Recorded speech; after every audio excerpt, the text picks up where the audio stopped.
Hey there, Brandon Split here from ThirstGym.com. Today we're talking about exercise called the 60-60 hip lift with kettlebell reach.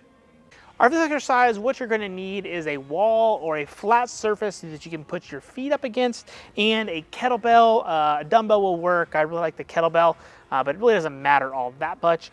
And this is going to be a reset drill to help get our pelvis and our ribs back underneath us, and then help us improve our hip mobility as well. So what we're going to do is we're going to get our legs in a 60-60 position, as this name implies. And so what that means is, normally when we do a breathing drill, we go for a 90-90 position, right? And there's nothing wrong with that.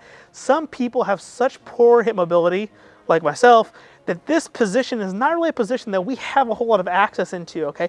If I can't reach 90 degrees of hip flexion with my hip, then I'm putting my body into a position that I can't naturally use, and that may not be the most beneficial for me. So if you've got really, really bad hip mobility, a 60-60 position tends to work a little better. So notice that I'm not in as that deep squat position, and I'm also not as deep into the knees as well.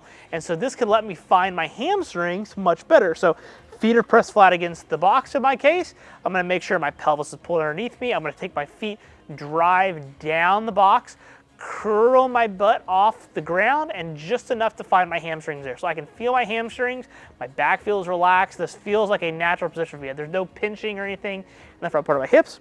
Then to further shift that center of mass backwards, we're going to take the kettlebell, reach towards the ceiling as far as I possibly can, really reach.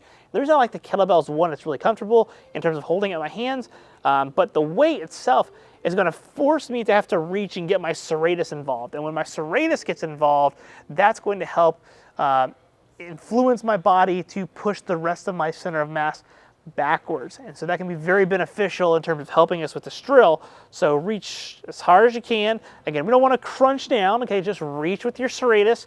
You're going to feel those scapulas leave the ground. Again, butt slightly off the ground, hamstrings are engaged. Now I can breathe. So in through my nose, out through my mouth. And we're just going to hang out here and breathe as such. Make sure we're getting a good quality inhale and a good full exhale. So I kind of talked about shifting center of mass backwards, and that can be great for alleviating tight hip flexors, get you out of that anterior pelvic tilt, get you a little more posterior, get some posterior expansion as well. I mentioned kind of the use of the kettlebells to help influence that reach a little bit more. You can also use a band, you can use a dumbbell.